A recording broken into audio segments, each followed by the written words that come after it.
This book is the definition of the quote, "We don't rise to the level of our goals, we fall to the level of our systems." Hey, welcome into another episode of I Hate Reading, an ongoing series on my YouTube channel where I take a look at books that are meaningful and impactful to me and tell you what I like and don't like about them and whether or not you should buy them.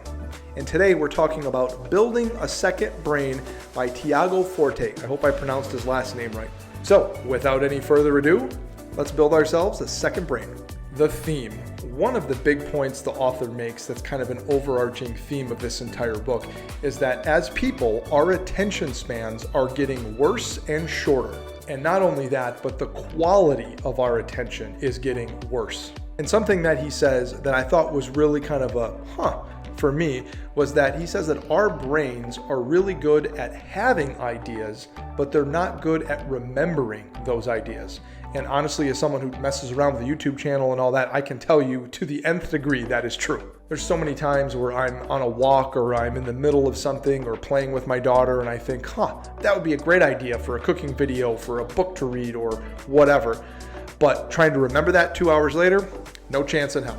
So really, the overall theme of this book is building a system that allows us to document our thoughts when we have them so that down the road we can reference them whenever we want and that they're organized and that they fall into a system that makes sense. I'm sure we all have some version of a note or on our notes app where it's just kind of a running list of things or whatever. Not a to-do list, but just maybe stuff that we think about or books that we want to read or podcasts that we want to listen to or whatever.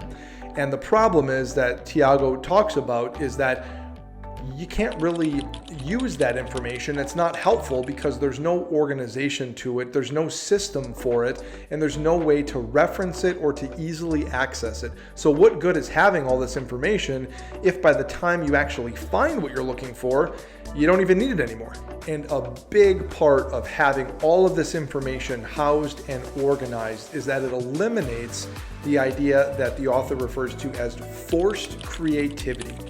And if anybody's ever been under the gun to come up with an idea or to make a game for a family when they're coming over for Christmas or something like that, anytime you wait to the last second and you're under the gun, you're forced to try to figure something out, and a lot of inspiration and a lot of your creativity goes out the window in lieu of, I just got to get something going now. So by having your thoughts, being able to record them, and then also being able to have them organized allows you to use those and leverage those when there's the opportunity to be creative. Readability. As I said, one of the reasons that I was really excited to read this book is that it felt like as I was reading it that I was onto something, right? The author was onto something. I'm like, this is it. This is the silver bullet to organize my thoughts, to make sense of everything and be able to really leverage information when I need it. And something the author talks about is that as humans, we really have kind of this need to create. And having this information that we consume, if we're able to catalog it and categorize it properly, that information that we consume can help us create in the future, and then the cycle can repeat itself. One of the acronyms that is essential to this Building a Second Brain is called CODE, C-O-D-E. It's capture, organize, distill, and express. Those are the 4 different categories. And all of those make total sense. Again, a personal gripe, I'm not in love with all the acronyms because I think you can just lose them and lose the meaning of them. Now, if you're liking this video so far, which I hope you are, please give it a thumbs up and consider subscribing to my YouTube channel where every week I have a new video focused on helping you live better. Everything from healthy cooking recipes, book reviews, product reviews, and life advice, all part of the Saturday is Datterday Media Network. Thank you. The only other small gripe I had with the readability of this book, again from someone who hates reading, is there is a lot of steps involved in different sections of this process of building a second brain. And when you lay it all out and map it all out, it makes sense, because if you're going to have a system to organize and catalog all of your thoughts and all of your articles that you want to read and your podcasts that you want to listen to and your YouTube videos that you want to watch, you have to have an elaborate system to store all of that and organize it so that it's easily searchable. But I kind of felt like some people that I work with, I know you can get caught in that stage, the work before the work, where all you're doing is just building out forever your systems and your processes instead of actually doing the work. So a takeaway for me on this was grab what I can out of this, but keep moving forward so I can actually keep doing the work. Relatability. Now, for the relatability, I think we all can relate to the idea of wanting to be more organized, wanting to feel like our phones or our pantries or our closets are organized and collated and everything is neat and where it belongs. When I used to work in kitchens, the term that you had was mise en place, everything in its place. And that extends to me in every other aspect of my life. I try to have that. I think it's really impactful to read a book like this that talks to you about, okay, you have all this information that you want to save. It's not just about how to save it, it's about what do you save. How do you take a 5-page article and distill the contents of that article down into a couple of sentences for you to reference in the future? So maybe you're coaching one of your employees, maybe you're using this to be creative for a presentation in the future. So instead of having to save the whole huge article, the author does a great job of teaching you kind of what to look for as far as to save what you want, the real nuts and bolts of it, so you're not wasting your time. And really what I thought of was, I wish I would have had this know-how in college. So instead of highlighting every other page in the textbook, I could have picked out the key things I needed to and kept moving. An example of this is kind of, he talks about, you have an article, you read it, you highlight it, and then you go back over it and you highlight the highlights of what you highlighted, if that makes sense. And kind of doing that extra step really sort of distills it down to just the essentials. And I think that's a great practice for anything, whether you're at work or at home or whatever.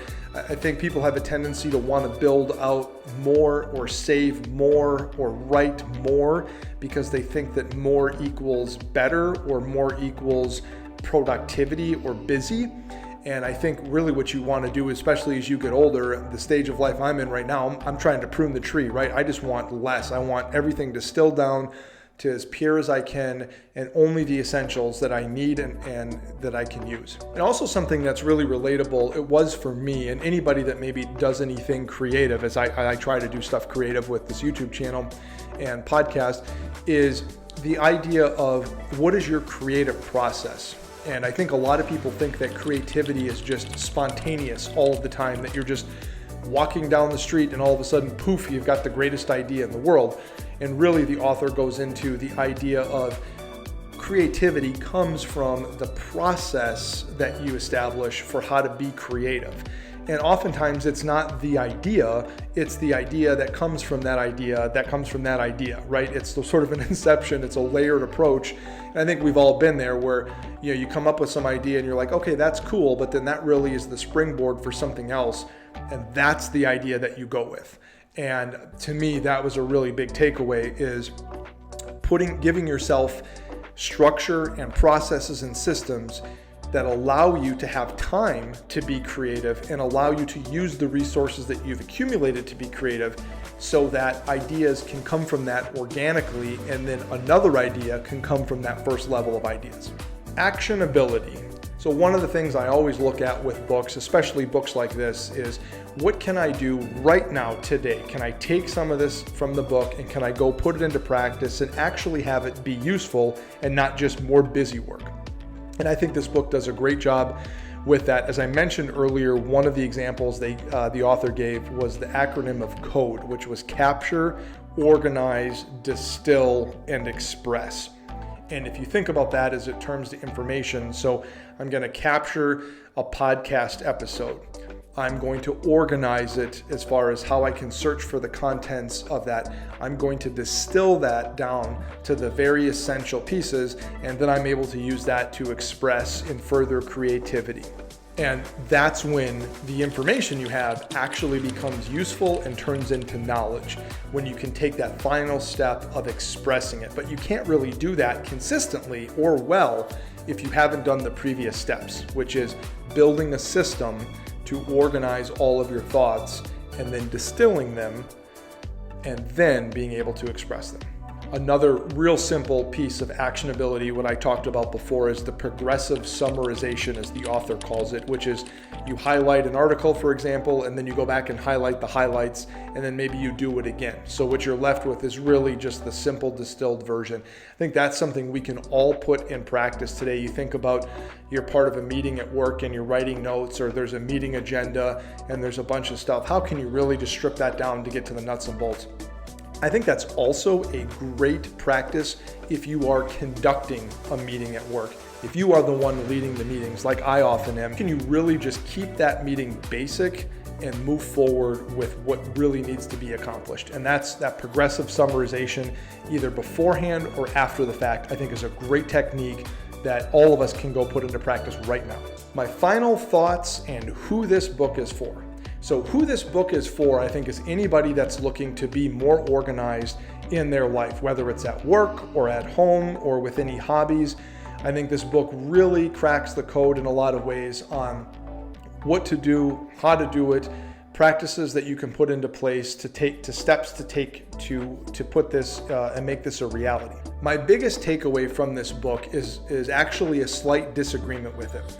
I am a huge proponent of processes and systems and being organized and having all of that stuff. So I'm a big time advocate for that. I think this book is a method to do this. And it's not complicated, but it's fairly elaborate in how to go through the whole thing. And for me, a number of the sections or a number of the components of this seem to be a little too much for what I was looking for, or organized it in a way that didn't make sense to me. So my biggest takeaway from this is it's the importance of having a system and understanding that no system is perfect, and that the first step is just getting the bare bones of a system. Get it up and running, and then allow yourself the room to have it evolve over time and have it grow over time. Just like the author talked about in the book, that creativity often comes from not the initial idea, but the idea from the idea from the idea. Same thing with the system. Allow yourself to have a baseline system, a simple way to organize and distill information, and then allow yourself to build on that over time as it makes sense for you. And the most personal example that I can give for me is everything I'm doing with my YouTube channel. I started with just in my notes app on my iPhone of just listing out everything, and I tried to kind of space out each section a little bit, and then I graduated that to Microsoft OneNote, and now I've got pages and notebooks for everything, and it's far more organized and far easier for me to kind of get through. And my next level I'd like to get to at some point is Notion, but I think that's far more complex and there's a lot of templates involved. And I think if I jumped to that right now, I would spend all my time just doing the work before the work, right? I'd be spending all my time on organizing systems and processes and templates and spreadsheets and all that. And it's like, what I need to be doing is just focusing on the content. And then over time, I will let that dictate to me where I need to further kind of organize and distill and do all that. If you'd like to purchase this book, you can click the link in my description. It is an affiliate link and I do make a small commission. So thank you for any consideration for that.